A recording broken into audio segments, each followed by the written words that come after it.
people who've elevated in life.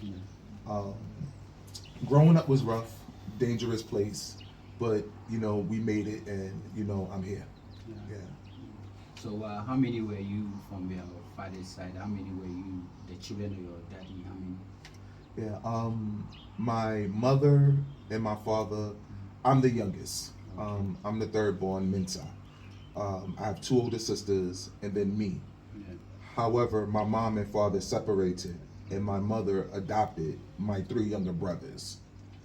So I have three younger brothers through adoption. That also helped me understand and take seriously when my Ghanaian family adopted me. In my personal life, when I was 14, my mother adopted my three younger brothers, and so I knew the importance of like really family, even though somebody isn't necessarily blood. So that also helped me assimilate into the family in my village here. So even when we have disagreements, ups, downs, um, it helps us reconcile. It helps, yeah, Reconciliation is very, very important. yeah. We don't have that in Black America. Yeah. That's where you hear about the gang wars, from things that started now generations ago. People, we don't have a easy time letting go. So that's something that even I had to learn here in Ghana. That sometimes when you have disagreements with people, that sometimes it's just best to let things go. Yeah. Alright, it heals the being itself, the intuition. When you let things go, it heals your intuition. Yeah. Africans must learn to let things go.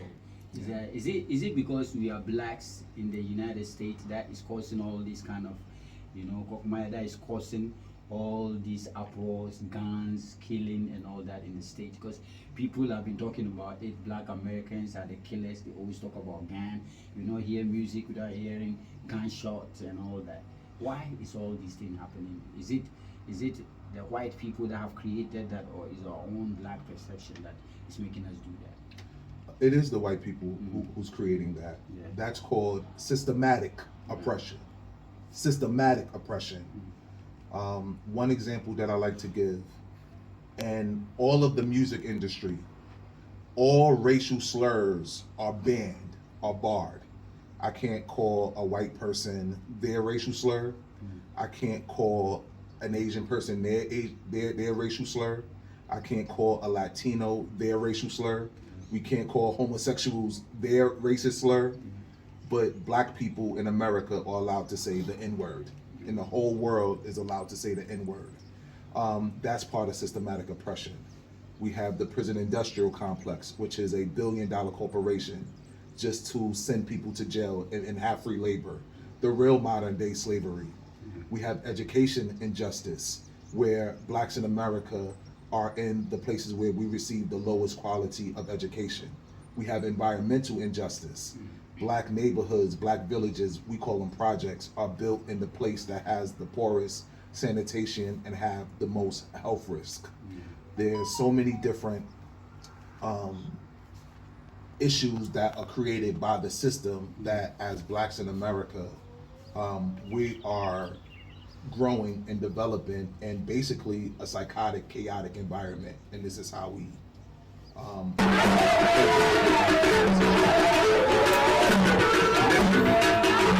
Visit to Africa.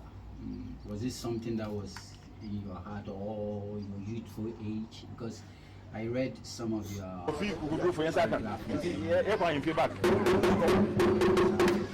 so when you were growing, Africa was on your mind. And prior to how you came to Africa, you were in the university when you thought you have to come to Africa, come witness Africa. And the way you did and come to Africa, what really triggered the African trip? It's part of my calling. I have memories as young as 5 years old. My father teaching me, the great Henry McCrorey, teaching me about the great kings and queens of Africa, letting me know that Africa is not what they portray Africa being on television. Kids with big bellies, flies on the eyelids, cannibalism, kidnappings, even as far back as the 80s. I remember being 6 years old and celebrating and our family after we moved in our new apartment. But I remember all my teachings being in the old apartment. That's how I can kind of identify the age. So my father has always taught me about ancestral worship. My mom used to get mad at my dad. We used to have me set me a separate plate and say, "This is for the ancestors," you know. And at the end, she used to take the plate and put it back in the, you know, when it was done. However, I didn't make my first trip to Africa, in this case Ghana, until 2015. Our first trip was supposed to be to Cameroon. However, the 2014 Ebola outbreak happened in Cameroon. So originally they wanted to cancel all the trips to African countries. The course was called a cross-culture course, where students got to choose between specific countries throughout the world for culture exchange. Cameroon at the time was the only African country on the list. So when they canceled the trip to Cameroon, they said you can go to El Salvador, South Korea, Turkey, a state called Montana to study Native Americans, but there were no other African options. And back in 2014, because we were still planning the trip for 2000. Back in 2014, I said to my lead professor, and we went before the staff, before this became common, you know, talking points, that Africa is 54 individual countries on one continent, not just one big country where one place had Ebola, then the whole place had Ebola. And we were able to identify Ghana as a country that had 0 cases of Ebola, that was always welcoming the foreigners. Ghana has always been known as Africa for beginners because of the hospitality. Many of the students who went was black, so we cited Right of Adobe, then we talked about Marcus Garvey, we talked about in Pan-Africanism, we talked about W.B. Du Bois. And eventually, after signing a lot of waivers, non-liability waivers, I was able to make my first trip to Ghana in January 2015. So did you have problem with telling them you wanted to come to Ghana instead of Cameroon? Because I learned the trip you were meant to come in group, and it didn't happen. So you have to reach them out that you still want to come, but this time you've chosen Ghana. Originally, it was about 25 to almost 30 people in the group. And ultimately, the amount of people who came to Ghana was only 9. So the group dropped from 25 to 9. And you know, as I just shared the story of why we canceled Cameroon, how we canceled Cameroon, and ended up in Ghana. So you came to Ghana purposely for tourist attraction, or you came here to study? To study. And what was that? Cultural exchange. My major in undergrad was sociology, anthropology, the study of people and the study of cultures.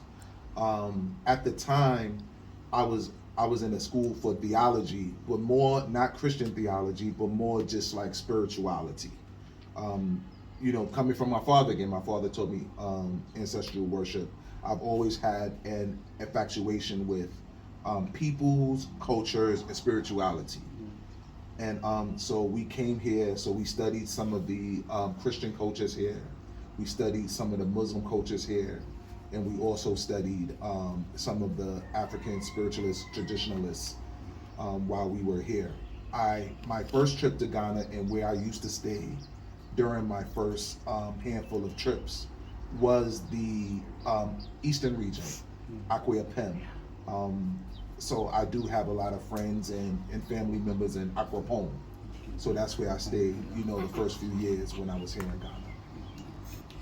But looking at what really brought you here in Ghana, we'll be talking about the year of return, which signifies 40 years of slavery, 400 years, pardon me, of slavery that people were took from here.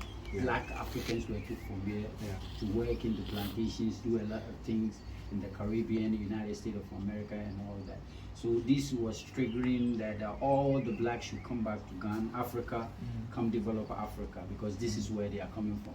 Was it part of the whole thing that made you stay in Ghana? My story in terms of just a little backtrack.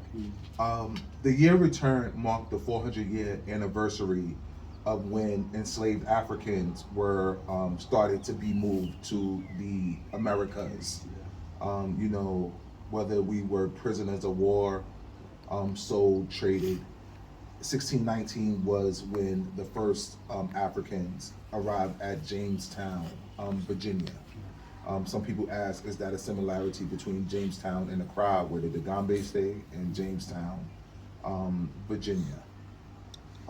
Also during that time, also 2019 is the 100-year anniversary of the Great Migration within Black America, where after slavery, beginning in 1916 through 1970, millions of Black Americans moved from the former slave states that I mentioned earlier in the southern of the United States and moved, you know, to the west where you hear California, Chicago, New York City, and a lot of Midwestern states, such as Detroit, Cleveland, you know, Detroit, Cleveland, Ohio, Cincinnati, Ohio, Washington, D.C., etc. Yeah. That when you came to Ghana, you decided to set up a company that will help people like you come to Ghana and elsewhere across Ghana, which is Africa Cross Culture, and that is a bet of what we call Rashad McCrorey LLC, which is the mother company that is holding Africa Cross Culture. Yeah. What brought about Africa Cross Culture and McCoy Rashad LLC? I used to be a pretty successful New York City party promoter. I still don't know the grading system here in Ghana, but I was about a B plus level party promoter in New York City. So when I started considering what business investments and business opportunities that I would find in Ghana and Africa as a whole, I said to myself, hey, you can get 30 to 50 people a week to party in New York City. So you can get 30 to 50 people a year to visit Africa. So I came up with the idea in 2015. I started working on my business, promoting, marketing, built my website in 2016, and I hosted my first trips to Ghana and my first trips to Egypt in 2017. So that's where the inspiration for Africa Cross Culture comes from. The name was inspired by the school which we spoke of earlier, where the name of the course that brought us to Ghana was called the Cross Culture course. So that's where I got the name from. And of course, Rashad McCrorey, that's my American name, is the parent company, as I'm also an author. I also have a clothing line. I do the trips, and you know, we talked about social media management before off camera. You took a risk by coming to Ghana. Yes, you took a risk because but you have to cancel your courses and all that before you gathered money, came to Ghana just to witness something like this. But eventually it turned into another thing. You not going again and all that. So what really triggered all these things? Because you know it's not easy to leave your country where you're enjoying everything, you had everything. We want people to know the love, the drive that really made you come to Ghana and you decided to stay in Ghana forever. You know that. So what really triggered this kind of desire? In 2020, I was hosting a group of Americans for 6 March, Ghana's Independence Day festivities. 6 March 2020, as people will know, March 2020 was when the pandemic started spreading throughout the world. So our former president at the time, Donald Trump, had announced to all Americans, he said, Americans abroad, come home immediately or risk staying abroad indefinitely. And me being from New York City, which was pretty much the epicenter of the pandemic throughout the world, asthmatic, unhappy with systematic oppression and racism, as we spoke of earlier, I said, hey, I've been coming to Ghana since 2015. I've made great connections throughout the country. I've been here a long time. I'm financially stable. Why can't I stay out here indefinitely? I'm sure I can survive. I made some good friends. So my father, who passed away in 2019, I prayed to him. My mother, I called my friends in Ghana. And even though I had already made up my mind, I just wanted to clear through the proper channels that, I was going to stay here in Ghana. And what was supposed to be a normal 2-week, 4-week, I brought a one-way ticket. I was going to go to Kwawu Festival in 2020. I was going to go to Accra Fashion Week. All that got canceled. So what was supposed to originally be a 2-week, 1-month trip, I wound up staying in Ghana for the next, over 2 years. So from March 2020, when I arrived in Ghana, thinking I was going to be in Ghana a month the most, I wound up not returning back to the United States until May of 2022. And it's been just an amazing experience living here full time, building a life for myself, and seeing many Americans come and go. This repatriation isn't easy.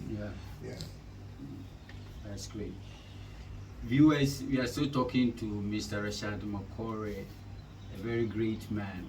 He is the Kukudufu number Nana Kofi Kukudufu.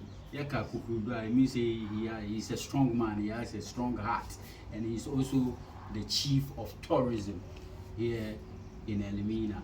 The first title here in Ghana. So it's a great achievement. Don't forget to subscribe, like, share, comment, and also, most importantly, share. Let the whole world know about what is really happening here in Ghana. Mr. B Collection is also part of us, so we're still telling you to go there and get a lot of things. We are continuing our conversation now. Let's come to Ghana. How come? Tell us about your chieftaincy title. How come from Ibri, Equiapong, straight to Elmina? And Elmina people said, no, you are not going back anywhere. We have to let you stay here. And they gave you a chief. Tell us about your chieftaincy title and how it came about. My title is Insara Shrehin. Insara Shre. I want to look and see. Hen chief. Elmina is in the central region, which speaks Fanti, even though Elmina has a lot of ties, Akan ties through the Ashanti tribe, which is why my name is Kokodrufo and not Kokodrumi. But my title is Insara Shrehin. Hen as in chief, where tree would be hen. When I was approached about being a chief, I thought it would be cool. I thought it would be a great idea. So the initial idea was tossed around, just I guess to fill me out. Maybe over a year ago, maybe about a year and a half before I was actually installed and went through the process. Then as I joined the family back in about July 2020, I began attending the family meetings. I attend the funerals, this is why I have on the red and black. Today's a Friday. Mourn with the family, pay my family dues, go through the ups and downs with the family, go to the meetings. And as more and more needs were being brought by the community, behind the scenes, I didn't know that they were they were planning to figure out how can I become one of the chiefs. Then one day somebody kind of bounced it off me again, and I said, yeah, but it's a lot of responsibility. I'm not, as I started to understand things more and become part of the family, it wasn't about vanity anymore. It wasn't about wearing beads and dressing nice and saying, hey, I'm a chief, I live here. So then I asked, what would my duties be? And then that's where the initial, hang up came. With blessings to the family, they said, we don't want to give you Nkoso Heni and Puntu Hen. Those are ceremonial titles. Yeah. They'll be taken away from you at any given time. Yeah, somebody rich come along. Yeah. Come and just tell them that I can do this, you can't do this, so I want to take the title. Yeah. So they can take it away from you. Yeah. Then they didn't want to give me, in respects to all the, I say this with respect to any, in quotes on any, in punto hand, any, you know, whatever, like, whatever the title is within the individual tribes. Then they didn't want to give me a title Sappho Hen because they said that, you know, that's a leader. And I know over time, the Sappho companies, oh, we can edit right, we can cut right. Sappho company. Yeah. Bra. So, you know, in respects to any Sappho hens, you know, they said we don't want to give you a title of Sappho hen, you know, even though that's a community leader. We don't want to give you a traditional title, and we understand that the roles of the Sappho hen have evolved over time to where they're community builders, community leaders. But within the Black community, with the Black American diaspora community, Sappho hen is also a title that's kind of just given and just tossed away a little respectfully, with the utmost respect. Yeah. That's kind of just given to anybody, you know, freely if somebody wants to become a chief. So I was blessed that the community and the leadership here said we want to make sure that we honor you properly, because around here, where many Americans are drawn to Elmina, the first European establishment in West Africa, Elmina Slave Dungeon, the first European structure in West Africa, we want to make sure that you have a title and a stool that goes through all the proper protocols, and that you can pass to your heirs, and that you can actually with pride say that you're a king here. So they created a brand new stool for me as the chief of tourism. Since we are in Elmina, the most famous, I say infamous, the most infamous tourism attraction for Black Americans in the world due to the transatlantic slave trade, and this being a tourism town. So my initial installment is through the village of Ytre, where we are now. And I've been adopted and been granted oversight of all of Elmina in terms of tourism properly through the Oman Hen here in Elmina. All my traditions and rights have been gone through properly. All the proper consultations were made prior to my installment. That's why I don't know if you have footage of my ceremony. My ceremony was done, you know, in grand style, properly. To be shown on the screen. Yeah, and all from the Oman Hen of Elmina, the Honorable Nana Kwanjua, the fourth, to my king Nana Kweku Itre the fifth. It's just I'm just happy that everything has gone through properly. So are you being recognized by Ghana Tourism Authority or Ghana Tourism Board? Do they know you are here giving this kind of title, and how are they helping you to achieve the main goal by bringing people down here from the diaspora to witness our culture and the very beautiful tourism attractions we have here in Ghana? Yes, they're aware of my title, and I've been in communication with people. However, we're still in the process of doing things officially, official letterheads, coming on in an official capacity. So as of this second, everything hasn't been done in officially. What I'm learning in Ghana, that things take time. I think in America things happen a little instantly. I believe at the time of this, timestamp in the interview. At the time of this interview, I've only been installed a full 4 months. Yeah. Full 4 months. So that's something that I look forward in an official capacity. It's one thing of people being aware and having communications with people, but then it's another thing for paperwork, documentations. Yeah. I'm a part of the Edina Traditional Council here. Edina, for those who don't know, the traditional name of Elmina. Elmina, you say Edina.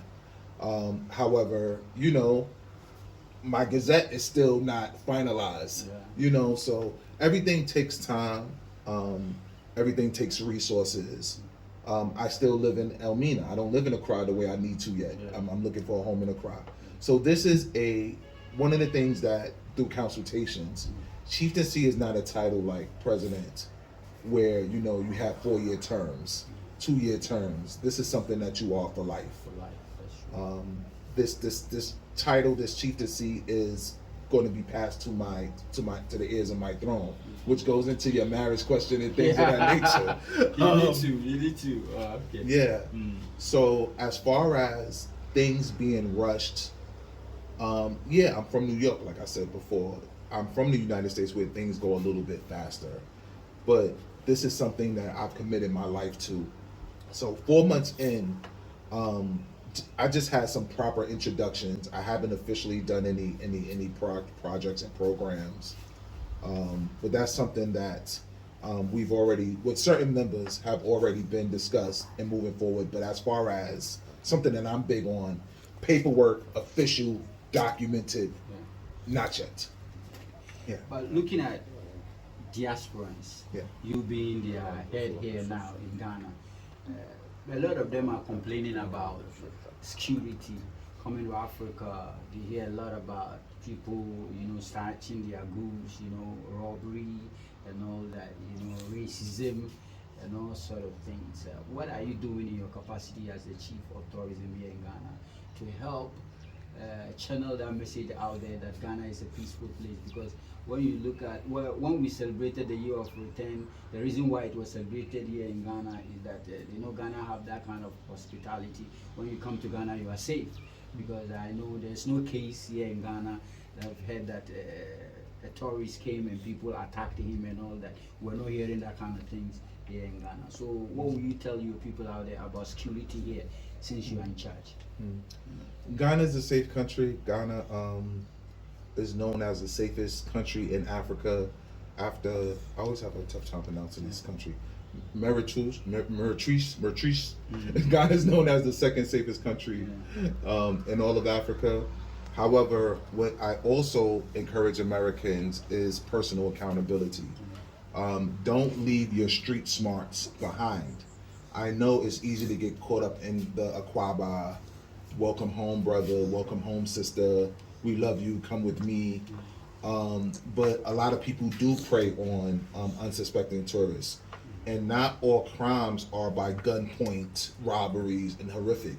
You can have your money, we say here, chopped up to death. Something costs 20 CDs. For foreigners, it's 100 CDs, 200 CDs. So not all robberies are physical, violent robberies. So my way of the message that I also give to Americans is personal accountability. Keep your street smarts. Don't come here and let your guards down, because next thing you know, you may not even know it. You might be out, I'm gonna use American dollars, 1,000, 2,000, 5,000 before you know it. A lot of Black Americans who repatriate, they couldn't stay here because of poor financial responsibility. I know people in this area who paid $3,000 and $5,000 for an apartment. I don't even want to give the price but I got this. That is the reason that happened was there was no proper regulation to deal with that. Since you are here now, you have to make sure that all these things are being checked before they will come. Their hotels are being booked. The prices are moderate so that when they go, they can come back again. Because when they come and they've been sorted such an amount of money, I don't think they will come back to Ghana again, because they really lost a lot. So I want you to kind of hit on that more, because it's very important, so that when they are coming, they will be rest assured, because we are doing this interview to project Ghana and our culture, things that we have, our tourist attractions and all that. So I want you to hit that more. Tell them more about Ghana, and since you are now the tourism chief, at least you are here to help all that happen. And also, Africa as a whole, in this case Ghana, is a barter country. It's a trade, barter, negotiating country. So what I'm learning also is, a lot of times where in America, we may say that, oh, this person has cheated me. In Ghana, this is just trade and negotiation. So if you pay over the price, the first thing that I've learned that a Ghanaian will say is, you went for it. Whereas in America, we say, okay, this is this price, and then you have to pay me, and my price is added on to it. Whereas here, it's like this is the total price, and you can negotiate it down. Then sometimes I say, well, you know, Ghanaians have to understand too, just because somebody's foreign, that doesn't necessarily mean that they're rich, that they're wealthy. And also, they have to understand that just because I know the real price and I choose to pay the real price, that doesn't mean I'm stingy. You know, you have to pay the real price. yeah, that is the price. Why is the price higher for me? And if I pay the real price because I already know through experience, why am I frowned upon? So Ghana is a safe country. There's thievery everywhere. People do get their phone snatched. I remember we have a saying that if you be a man, in every house there is a bad nut. Okay. You understand? Be a house. If you be a man, so be a in every house there is a bad nut. Okay. So Ghana is a big country. Yeah. We have about 30-something million people. Yeah. So definitely we can't all be 100%. Yeah. So we are assuring them that when they come, you are here to help them do whatever they need. Yeah. Their services will be attended to very, very well. Yeah. Okay, let's come to Ghana. Which Ghanaian food do you like best there in Ghana? Right now, fufu. Fufu is my favorite. We have abankwine, we have nkrakra, we have a bunum kwine. You know bunum kwine? Green soup. Yeah, Snails inside the. Is that Is that Cheez-It? No, TZ. It's fufu. You can use that to eat fufu. Okay. Okay. Crab and snails. Yes, we have I had delicious crab. food here in Ghana. Okay. When you taste it, you like. Why No, I'm like basic. I still do palm nut soup. Yeah. Light soup. You don't like soup and palm nut soup? Palm nut soup, groundnut soup. I had groundnut soup yesterday. Yeah. Wow. Palm nut is my favorite. I really enjoy Ghana. So aside you exerting your chieftaincy duties and all that, what are some of the things you do at your wild out time? Man, I'm from New York City. I'm from Harlem, New York City. You see where I'm at, man? This is definitely divine order. Elmina's a pretty quiet town, and I'm in a suburb of Elmina. So, you know, during this time though, actually, I've been very introverted, introspective. This has been a season these past couple years.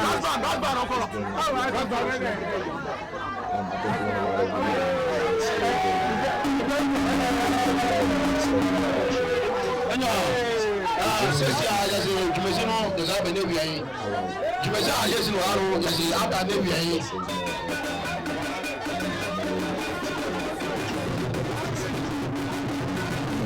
lot of he exercises. Yeah.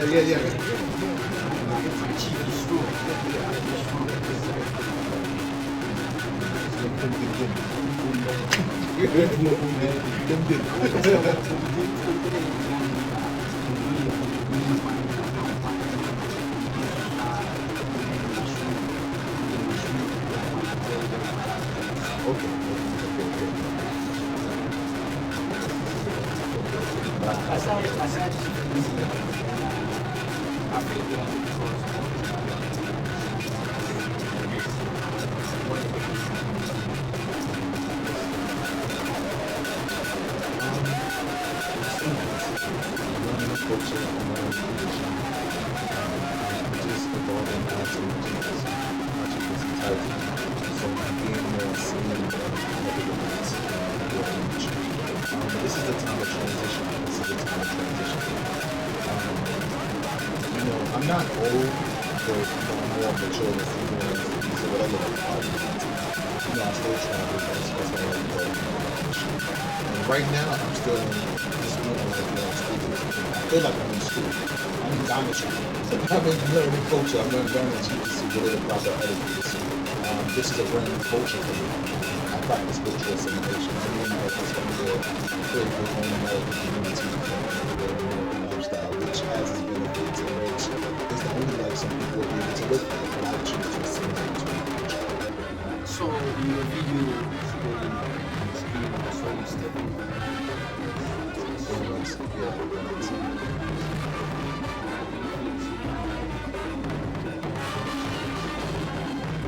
No, remember, my father raised me through African spirituality. ancestral worship, pouring libations. That's really, like the Bible says, train a child. I don't drink. That's one thing. I only do it for spiritual purposes. It's been about 5 years since I had an alcohol. I did for brothers at the time. I don't smoke now. I don't know. Maybe that's why I'm good. I need to relax sometimes. I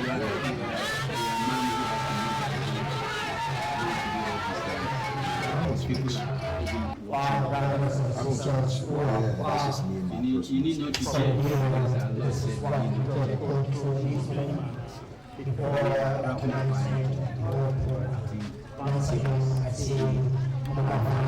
need So question is, when you ask me what do I do, what are some of the answers that you've heard in the past? Because I feel like I live a boring life right now. For me, it's boring. I don't do much. Some of them call you an influencer.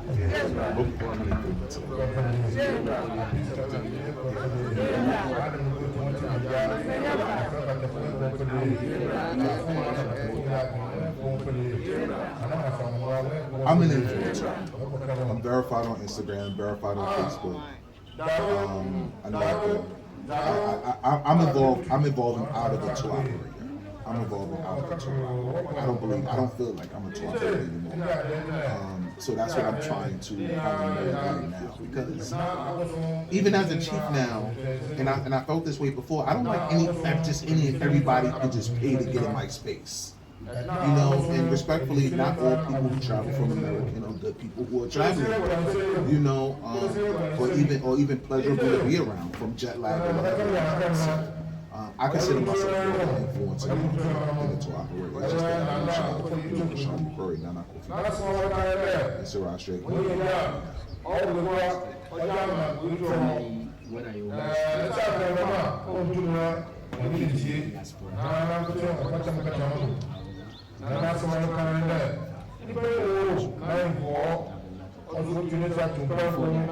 we are inviting you to an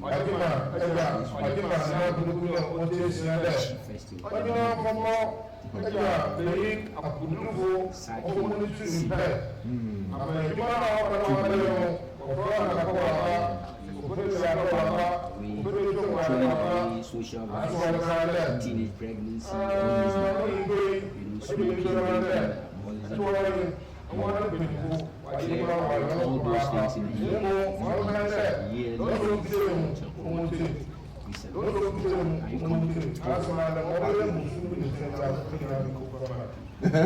Finally, what do you tell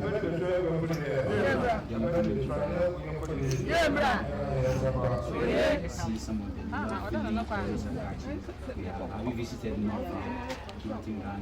I haven't been to the Dominican, but I do have to invite to why.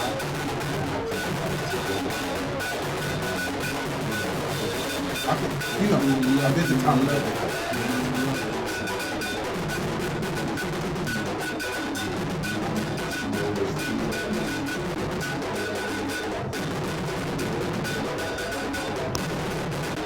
Why was in the movie as a site for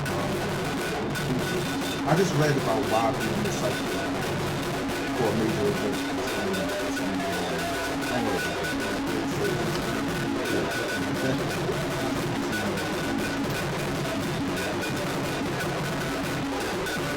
So all my old music of the diaspora, about Americans coming out of the United States. It's an amazing story of the relocation journey and the journey to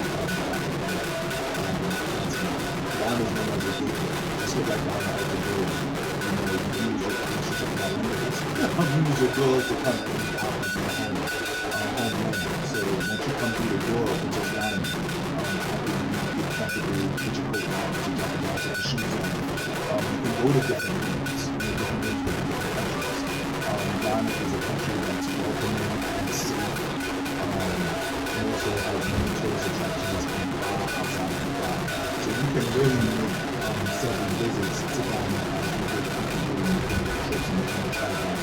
And Ghana is definitely one of the places where what I like is that Ghana, it's something for everybody. There's museums in Ghana. It's not like in Ghana. There's food in Ghana, the social aspects, the social community building in Ghana. Ghana is good for somebody of any age, from children to higher. So I always say start with Thank you very much. You know what? Yeah, you know what? American Ghana. You heard what I said? I'm still hitting on that marrying in Ghana. Worry, my worry. Okay. Don't worry about Ghana. Okay. It's nice talking to you, big man. We have a lot to talk. Man, show me a picture of who you trying to. Show me a picture of who you trying to introduce me to.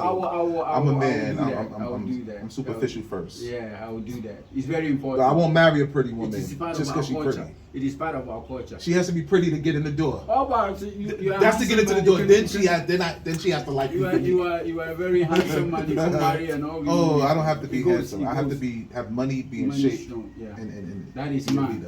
Man is fearful when he has money. Thank you very much. That's a whole nother interview. I do dating for Americans. I do dating consultation. Wow. Make sure she likes you more than you like her. On your channel, I saw some tips about knowing how to live with your but I'm taking my time. Yeah. That's something important.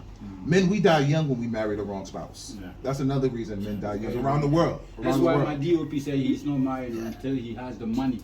A lot of money, you think he's comfort, and he can marry like 6, 7. Africa will permit that. We can marry 10, 20. But rich men have multiple wives and are still miserable because they're marrying the wrong women.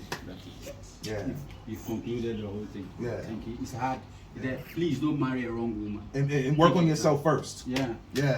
All right, let's go. All right. Thank you very much. That's a whole nother interview. We'll thank Mr. Rashad McCrorey, also the tourism chief here in Ghana. Let me hear you say Insura Shahini. Insura Shahini. Insura Shahini. Because it's Infanti. Hin. Because it's Fanti. Hin. Insura Shahini. Because it's Fanti. Insura Shahini. So Insura Shahini. Insura Shahini. Yeah. Because it's Fanti. Henny, like in course on Henny. I'm from the north. Okay.